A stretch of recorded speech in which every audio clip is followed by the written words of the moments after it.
Hey guys, this is P Tiger and welcome back to my channel. और आज की इस वीडियो में हम लोग एक नई सीरीज़ को स्टार्ट करने के लिए जा रहे हैं।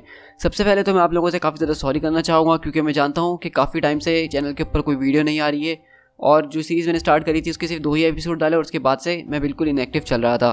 तो अभी भी आप अंदाज़ा लगा सकते हैं मेरी आवाज़ सुन के कि मेरी तबीयत काफ़ी ज़्यादा ख़राब थी, जिस वजह से मैं रिकॉर्डिंग नहीं कर रहा था। अभी कुछ बेहतर हुई है तो मैंने सोचा है कि बस अब बहुत हुई है, अब अपने लोगों को जो है और ज़्यादा इंतज़ार नहीं करवाना है, इस सीरीज़ को फ़ौरन से आगे लेके चलना है। तो इसीलिए आज जो हमारा डार्क रेन के अंदर जो टॉपिक होने वाला है वो न्यू एवेंजर्स की सीरीज़ के अंदर होने वाला है। और ये बात याद रखें, इस पूरे के पूरे डार्क रेन के अंदर हम लोग जो हैं सबसे ज़्यादा सीरीज़ जो देखने वाले हैं वो न्यू एवेंजर्स और माइटी एवेंजर्स की देखने वाले हैं। और न्यू एवेंजर्स की आपको पता है कि ये मैं शुरू से लेके जिसका जो इशू 1 जब रिलीज़ हुआ था, इशू 1 से लेके चल रहा हूँ, जो 2005 में आया था एवेंजर डिसेंबर के इवेंट्स के फ़ौरन बाद। और तब से ये सारे इवेंट्स चल रहे हैं और अब हम सीक्रेट इन्वेजन के बाद 2008-2009 में आ चुके हैं। और इससे पहले मैं तकरीबन 42 इश्यूज़ कवर कर चुका हूँ सीरीज़ के, और अब जो है हमारा 43 इशू होगा जो कि डार्क रेन के अंदर टाई इन बनेगा हमारा। और ये बात याद रखिएगा कि डार्क रेन के टॉपिक के अंदर मैं ये नहीं है कि सारे के सारे न्यू एवेंजर्स के इशू आपके एक साथ शेयर कर दूंगा, क्योंकि ये सारे इश्यूज़ जो हैं अलग अलग टाइमलाइन के ऊपर हमारे पास आएंगे, तो मैं उसी हिसाब से आपके साथ शेयर करूँगा। आप बस ये ध्यान में रखिएगा कि इस वक्त हमारा जो डार्क रेन है वो पूरा का पूरा खुद एक बहुत बड़ा इवेंट है और ये सारे उसके इश्यूज़ हैं जो कि अलग अलग कॉमिक्स में हमें दिखाए गए हैं। तो इसलिए आप ये कंफ्यूज नहीं होगा कि इसका एपिसोड 2 कब आएगा, क्योंकि इसका जो हो सकता है एपिसोड 2 हो वो डार्क एवेंजर्स का सीरीज़ के अंदर हमें दिखाया जाए। तो इसलिए आप सिर्फ यहाँ पे ये ध्यान दीजिएगा कि कौन सी वीडियो कब मैंने रिलीज़ करी और उसको उसी हिसाब से देखिएगा, तो आपको टाइमलाइन बिल्कुल समझ में आती रहेगी। सो गाइस, चलिए अब इंट्रोडक्शन में तो समझ गए होंगे कि हम लोग अपने चैनल पे क्या कर रहे हैं, तो प्लीज़ जल्दी से मेरे चैनल को सब्सक्राइब करिए जो लोग नए आए हैं, ताकि वो भी हमारे इस कम्युनिटी का हिस्सा बन सकें और ज़बरदस्त तरीके से कॉमिक्स को एंजॉय कर सकें। So guys, this is speed tiger और चलिए इस वीडियो को स्टार्ट करते हैं।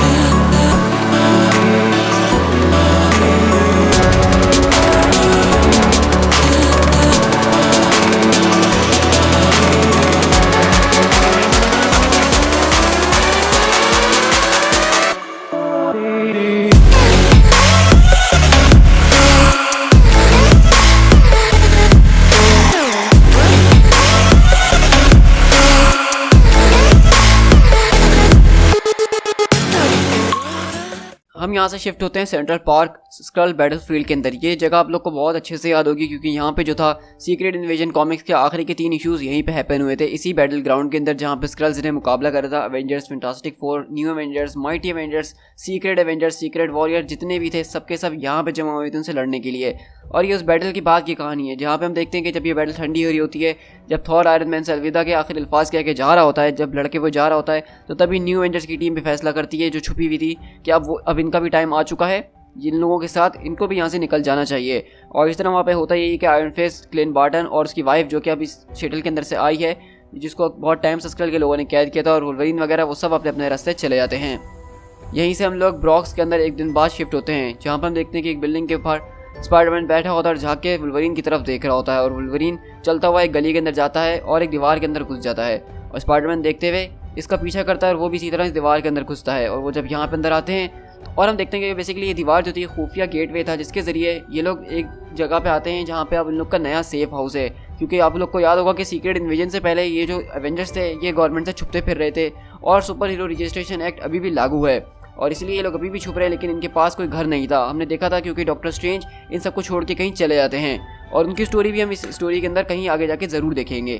तो अभी हम यहाँ देखते हैं कि यहाँ पे वुल्वरीन जो है, क्लिंट बार्टन यानी रॉनिन है, और मॉकिंगबर्ड यानी उसकी वाइफ मौजूद है। और स्पाइडरमैन यहाँ पे आता और नॉर्मल हाय हेलो करता है और बोलता है कि हम लोग इस वक्त कैप्टन अमेरिका के घर में मौजूद हैं, और क्या तुम में से कोई जानता है कि ये कैप्टन अमेरिका दरअसल है कौन? तो वुल्वरीन बोलता है कि वो बकी है। तो स्पाइडरमैन बोलता है कि ज़रा बड़ों वाला नाम बताओ। तो बोलता है कि बकी, क्या उसके बारे में तुम नहीं जानते कि कैप्टन का पुराना साथी जो कि अब कैप्टन की जगह ले चुका है? तो बोलता है कि अरे एक मिनट, ये वो है कैप्टन अमेरिका और ये घर उसका है? चलो खैर, वैसे ये बताओ कि हम लोग यहाँ पे क्यों हैं? तो रॉनन बोलता है कि पहले सबको एक साथ जमा होने दो, उसके बाद हम इस टॉपिक के ऊपर बात करते हैं। और इस तरह स्पाइडरमैन वहाँ मॉकिंगबर्ड से मिलता है, और मॉकिंगबर्ड भी थोड़ा स्पाइडरमैन से मिलती है, और वो अपने हस्बैंड रॉनिन से कहती है कि मैं सबके साथ नहीं रह सकती हूँ, मतलब मैं इतने साल वहाँ पे कैद थी, मैंने अपनी ज़िंदगी का बहुत सारा हिस्सा मिस कर दिया है, मुझे तो समझ में नहीं आ रहा कि मैं कहाँ बिलोंग करती हूँ और अब मैं क्या करूँगी। तो रॉनिन बोलता है कि परेशान होने की ज़रूरत नहीं है क्योंकि इस वक्त मेरा हाल भी कुछ ऐसा ही है, मुझे भी नहीं पता कि मैं करूँ तो क्या करूँ, लेकिन हम लोग साथ हैं, इससे बड़ी कोई और बात हो नहीं सकती और हम लोग मिलके पता लगा लेंगे कि हमें क्या करना है। और यहाँ पे वो थोड़ा सा जो है जेनेट के बारे में भी अफसोस करता है, यानी कि वास्प जो कि सीक्रेट इन्वेजन के अंदर मारी गई है। तो आप देख रहे हैं कि ये बिल्कुल सीक्रेट इन्वेजन के टॉपिक के फ़ौरन बाद से हमें इशू पिक किया गया है। और मैं भी स्पाइडरमैन बोलता है कि चलो अगर हम लोग जब तक वेट कर ही रहे हैं तो हम लोग उस टॉपिक पे बात कर लें कि हम लोग ये थे टोटली ऑलमोस्ट इस पूरे के पूरे प्लेनेट अर्थ को खोने ही वाले थे, मतलब स्क्रल के लोग तो हमसे जीत ही सकते थे। और रॉनिन बोलता है कि हाँ वो जीत सकते थे लेकिन जीते तो नहीं ना। तो बोलता है कि हाँ ये चीज़ें तो इतनी खतरनाक नहीं थी, लेकिन ऊपर से हमने वहाँ पे इस बैटल के अंदर निक फ्यूरी को, थॉर को और ऑसबॉर्न को, मतलब ऑसबॉर्न और वेनम और थॉर, ये सब चीज़ें एक फ्रीक आउट करने के लिए मुझे काफ़ी ज़्यादा हैं। वुल्वरीन बोलता है क्या तुम लोगों ने उसके बाद से न्यूज़ देखी है? तो स्पाइडरमैन बोलता है कि नहीं, मैं पिछले 20 घंटे से सो रहा हूँ क्योंकि मैं 3-4 दिन से नहीं सोया था। तो रॉनिन बोलता है कि ये बताओ कि टीवी के ऊपर क्या चल रहा है। तो वहीं पे हम देखते हैं कि आयरन फिस्ट भी आता है और बोलता है कि हे गाइस, क्या तुम लोग लूक और जेसिका को देखा कि वो लोग कहाँ गए? तो सब बोलते हैं कि नहीं, हमने उनको नहीं देखा। तो डैनी बोलता है कि डैम इट, क्योंकि मैंने आखिरी बार जेसिका को देखा था कि वो फ्रीक आउट होते हुए उस बिग बैटल के अंदर से गई थी और कैरल और लूक उसके पीछे गए थे उसका पीछा करने के लिए, लेकिन उसके बाद से उनकी कोई खबर नहीं है। और हम जानते हैं जेसिका जून्स और लूक केज वहाँ पे जाते हैं जहाँ पे उसका बच्चा यानी एवेंजर्स टावर में, जहाँ पे जेसिका ने जो है अपने बच्चे को छोड़ दिया होता है जारवेस के पास, जो जारवेस दरअसल एक स्क्रल होता है। तो रॉनिन बोलता है कि नहीं यार, हमें तो इस बारे में कोई खबर नहीं है, ना ही हमने देखा था उस बैटल के अंदर से कि वो लोग कहाँ जा रहे हैं। स्पाइडरमैन बोलता है कि बिल्कुल मेरा भी सेम यही जवाब है कि मैंने भी उन लोग को कहीं नहीं देखा। तो आयरन फिस्ट बोलता है कि ये तो बहुत बुरा हुआ, हमें उनको ढूंढना होगा जल्द से जल्द। तो वहीं पीछे से फिर एक आवाज़ आती है कि मैंने उन लोगों को देखा है। तो रॉनिन वहाँ पे खड़ा होता है और बोलता है कि व्हाट द हेल, तुम आखिरकार यहाँ पे क्या कर रही हो, तुम्हें किसने बुलाया? और हम देखते हैं कि यहाँ पे जो है स्पाइडर वुमेन इन लोगों के पास आई हुई होती है और वो बोलता है रॉनिन उसकी तरफ उंगली करते हुए कि तुम्हें यहाँ पे किसने इन्वाइट किया? तो लोगन बोलता है कि मैंने किया है। तो रॉनिन बोलता है कि तुमने हमसे पूछा था इस बारे में? तो बोलता है कि इसका उस चीज़ से कोई लेना देना नहीं है। तो स्पाइडरमैन वगैरह भी इससे जाके मिलते हैं और वो बोलता है वुल्वरीन के देखो ये वो नहीं थी, स्क्रल ने इसकी जगह ली थी और जिस तरह के उसने और दूसरे लोगों की जगह ली थी, और अगर तुम्हें इतनी प्रॉब्लम है तो तुम्हारी वाइफ की जगह भी एक स्क्रल मौजूद था, तो हमें उसको भी यहाँ पे नहीं रहने देना चाहिए इस तरह। तो बस इसकी इतनी गलती है कि इसका शेप जिस स्क्रल ने लिया था वो सबसे ज़्यादा खतरनाक था और सारा काम उसी ने किया था। तो वो बोलती है जेसिका कि मैं चले जाती हूँ यहाँ से अगर तुम लोगों को मुझसे प्रॉब्लम है।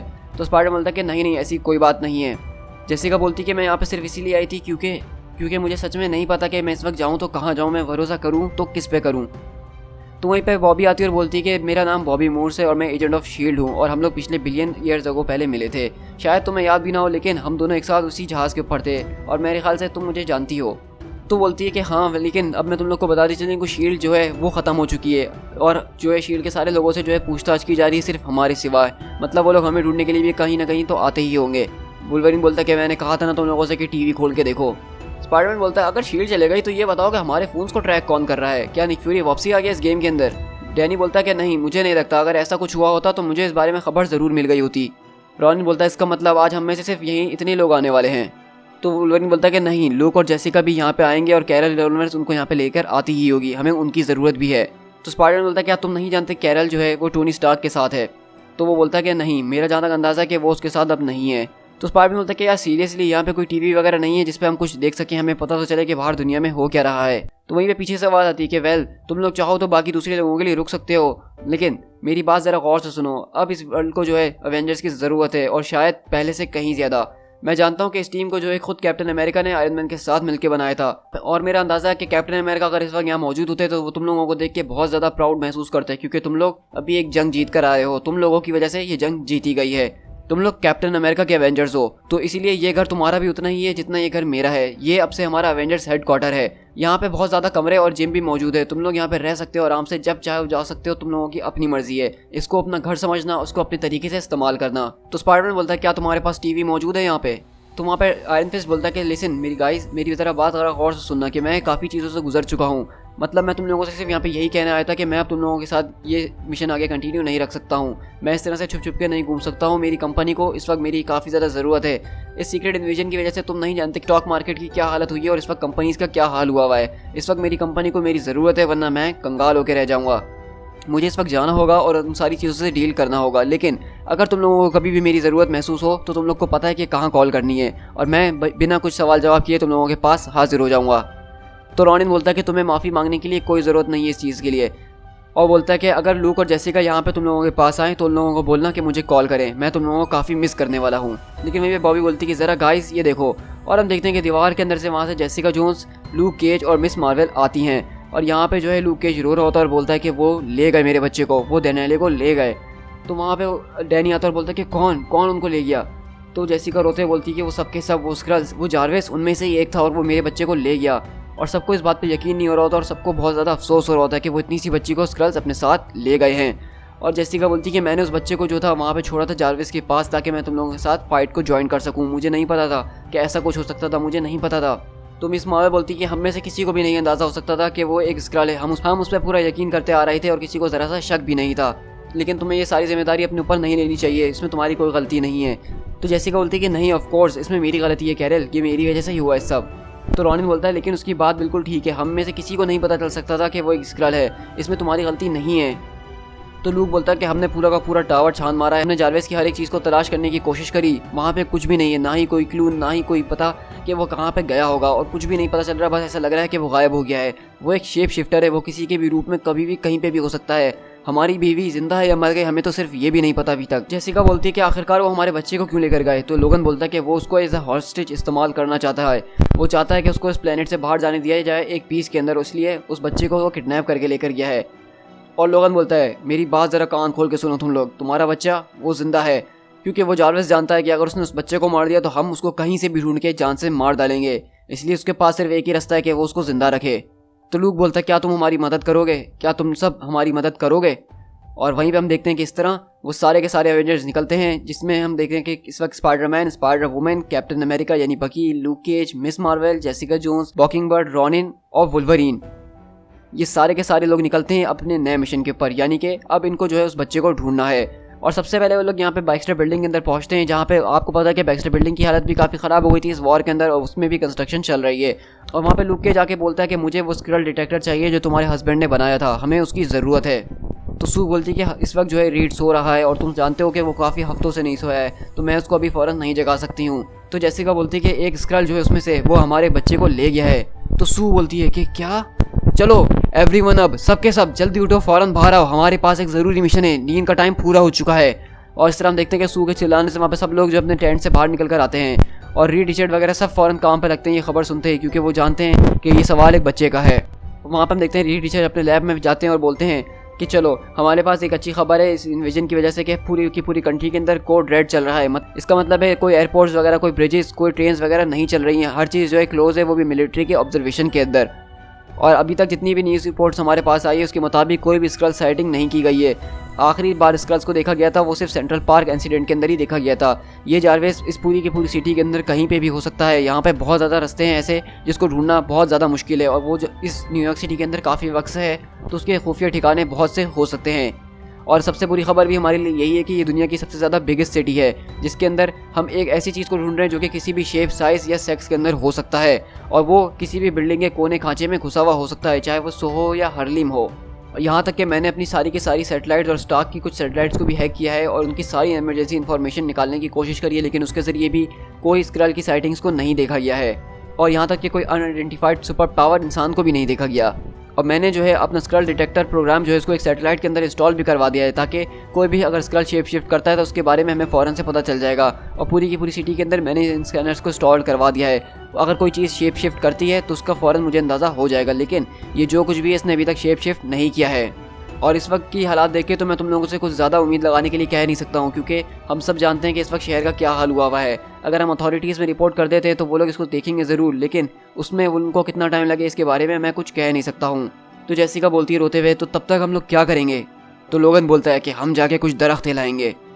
और इस तरह हम देखते हैं कि एवेंजर्स की टीम जो है ये आपस में बढ़ती है और अलग अलग हिस्सों में जाके शहर के देखना शुरू करती है, जहाँ पर उनको शक होता है कि यहाँ पे कोई मौजूद है कि नहीं। और इस तरह हम देखते हैं कि अलग अलग टीम्स जो है अलग अलग जगहों पे जाके अपनी अलग अलग तरीक़ों से रिसर्च कर रही होती है और ढूंढने की कोशिशें कर रही होती है, जिसमें फैंटास्टिक फोर भी इनका पूरा पूरा साथ दे रहे होते हैं। और इस तरह हम देखते हैं कि लोगन, मिस मार्वल, चाहे कोई भी हो, वो सारे बड़े बड़े सुपर विलन्स के अड्डों में भी घुस रहे थे, यहाँ तक कि पता लगा सकेंगे उनमें से कोई स्क्रल है कि नहीं। और दूसरी तरफ न्यूज़ के अंदर ये सारी रिपोर्टिंग्स वगैरह भी चल रही होती हैं साथ में, कि किस तरह से नॉर्मन ऑसबॉर्न ने जो है इस पूरी नई दुनिया को बचाया है इस बड़ी सीक्रेट इन्वेजन से, जिसमें टोनी स्टार्क फेल हो गया था, था शील्ड फेल हो गई थी और अब जो है सबसे ज़्यादा ज़बरदस्त और चहीता इंसान इस वक्त पूरे अमेरिका के अंदर वो नॉर्मन ऑसबॉर्न बन के रह गया है। और न्यूज़ में ये भी बताया जा रहा होता है कि इस सारी चीज़ों के लिए जो है जिम्मेदार टोनी स्टार्क को ठहराया जा रहा है और साथ ही साथ उसकी शील्ड को। और अब शील्ड की जो है सारी की सारी चीज़ों को बंद कर दिया जाएगा और शील्ड के जो पुराने लोग हैं उनसे पूछताछ की जाएगी। और बेसिकली हम जिस बार के अंदर शिफ्ट होते हैं ये एक शील्ड का ही बार होता है जहाँ पे सारे शील्ड के एक्स एजेंट बैठ के जो है कुछ लोग खुश भी होते हैं और कुछ लोग यहाँ पे बहुत ज़्यादा उदास भी होते हैं और कुछ लोग बहुत ज़्यादा परेशान भी होते हैं। लेकिन वहीं पे न्यू एवेंजर्स की टीम यानी कि लूक केज, वुल्वरीन और जेसिका आती है और लोगन बोलता है कि तुम खड़े हो। और वो लोग बोलते हैं एजेंट्स के अब इन लोगों को क्या हो गया, ये यहाँ क्या करने आए हैं। तो वहीं पे वो लड़की बोलती है जिसकी तरफ लोगन ने इशारा किया होता है कि प्लीज़ मुझे छोड़ दो, मुझे कुछ भी नहीं पता, मैं कोई ट्रबल नहीं चाहती हूँ, मैं सिर्फ जिंदा रहना चाहती हूँ, मैं तुम में से ही एक हूँ। तो वहीं पे लूक केज बोलता है देखो गाइस गन्स डाउन कर लो, हम लोग सिर्फ यहाँ पे बात करने के लिए आए हैं, हम लोग यहाँ मारपीट के लिए बिल्कुल भी नहीं आए हैं। और दरअसल हमें पता चलता है कि यहाँ पे जो है लोगन वगैरह को कुछ सोर्सेस से पता चला है कि दरअसल ये शील्ड की एजेंट जो है ये एक स्क्रल है। और वो बोलती है कि प्लीज़ मुझे माफ़ कर दो, मैं कुछ भी नहीं जानती हूँ उस बारे में, मैं जो हूँ सिर्फ तुम लोगों की तरह रहना चाहती हूँ, मैं तुम लोगों की जैसा बनना चाहती हूँ। तो वहाँ पे जेसिका बोलती देखो तुम सारे एजेंट जो ज़रा काम हो जाओ, क्योंकि ये अगर स्क्रल है तो ये जान सकती है कि मेरा बच्चा कहाँ पे है। और लोगन भी बोलता है कि सब पीछे हट जाओ, हमें यहाँ पे बात करने दो। लेकिन हम देखते हैं कि वहीं पे वो जो स्क्रल और वहाँ पे हम देखते हैं कि वो जो है इन सब की बातों से फ्रीक आउट होना शुरू हो जाती है और वो वहाँ पे अटैक करती है, जिसको लूक के जो है जोर से जाके पकड़ता है और बिल्डिंग के बाहर मारता हुआ ले जाता है। और वो वहाँ से भाग रही होती है लेकिन लोगन भी उसका पीछा करते हुए जाता है और साथ में मॉकिंगबर्ड वगैरह भी यहाँ पे पहुँचते हैं। और वहाँ पे जेसिका बोलती है कि प्लीज़ देखो हम तुम्हें यहाँ पे हर्ट करना नहीं चाहते हैं, हम सिर्फ यही जानना चाहते हैं कि जो स्क्रल जार्विस बना हुआ था वो कौन है, हमें सिर्फ उससे मतलब है, हमें बता दो, हम तुम्हें यहाँ से जाने देंगे। तो बोलती है कि प्लीज़ मुझे नहीं पता, मुझे छोड़ दो। क्योंकि यहाँ पे हम देखते हैं कि वो स्क्रल इनको देख के बहुत ज़्यादा घबरा जाती है क्योंकि उसको पता है कि इसके साथ क्या सलूक होने वाला है।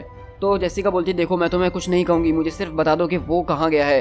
तो बोलती है कि मैं तुम्हें नहीं बता सकती हूँ, ना ही मैं तुमसे कुछ कह सकती हूँ। तो जेसिका रोते बोलती है क्या तुम्हें मेरी बात समझ में नहीं आ रही कि उसके पास मेरा एक बच्चा है, मुझे सिर्फ अपना बच्चा चाहिए, मुझे तुम लोगों से अब कोई मतलब नहीं है, तुम लोग को जो करना है वो करो, जैसे रहना है रहो, मुझे सिर्फ अपना बच्चा चाहिए। तो वो बोलती है स्क्रल कि ठीक है मैं तुम्हें बताती हूँ। लेकिन तभी हम अगले पल देखते हैं कि वहाँ से कोई राइफल से दूर से उसका भेजा उड़ा देता है और जेसिका बोलती कि ओ नो इसको किसने मार दिया। और हम देखते हैं कि वहाँ पे जो एजेंट्स होते हैं शील्ड, दरअसल उसमें से एक ने इसको मार दिया होता है और बोलता है कि you Skrull go to hell, क्योंकि उसकी नज़र में ये सिर्फ स्क्रल होता है इसलिए उसने उसको मार दिया। लेकिन उसको नहीं पता था कि ये स्क्रल के पास एक ऐसी नॉलेज थी जो कि इन लोगों के लिए बहुत ज़्यादा ज़रूरी थी। और जेसिका वहाँ पे रोना शुरू कर देती है और लूक भी परेशान होता है कि अब वो क्या करें। और वहीं पर हम देखते हैं कि लूक एक अंधेरी जगह में बैठा होता है और बोलता है क्या तुम्हारे पास बच्चे हैं। तो बोलता है कि हाँ। तो लूक बोलता है फिर तो तुम मेरी बात आसानी से समझ जाओगे। तो वो बोलता है कि हाँ मैं समझ जाऊँगा, लेकिन बात क्या है। तो बोलता है कि मुझे यहाँ पे तुम्हारी मदद चाहिए, मैं इसीलिए यहाँ पे तुम्हारे पास आया हूँ। मैंने सब कुछ करके देख लिया जो मैं सोच सकता था, जो मेरे बस में था, लेकिन उसके ज़रिए मैं सिर्फ एक ही हिंट तक पहुँचा था और वो भी मेरे हाथ से निकल गया। मैं तुम्हारे पास एज अ ह्यूमन बीइंग आया हूँ कि तुम मेरे एक दूसरे ह्यूमन बीइंग होने के खातिर मदद कर सको। मैं समझता हूँ अगर तुम मेरी मदद करने से इनकार भी कर दो, लेकिन मैं तुम्हारा बिल जो हूँ वो चुका के जाऊँगा।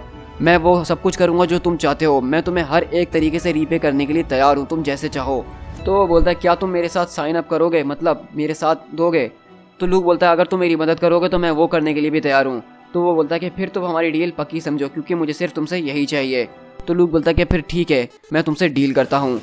और बेसिकली हम लोग देखते हैं कि यहाँ पे लूक केज जो है परेशान हाल में बल्कि किसी और के पास नहीं नॉर्मन ऑसबॉर्न के पास आया होता है और बोलता है कि फिर ठीक है चलो हम तुम्हारे बच्चे को ढूंढने चलते हैं। To be continued.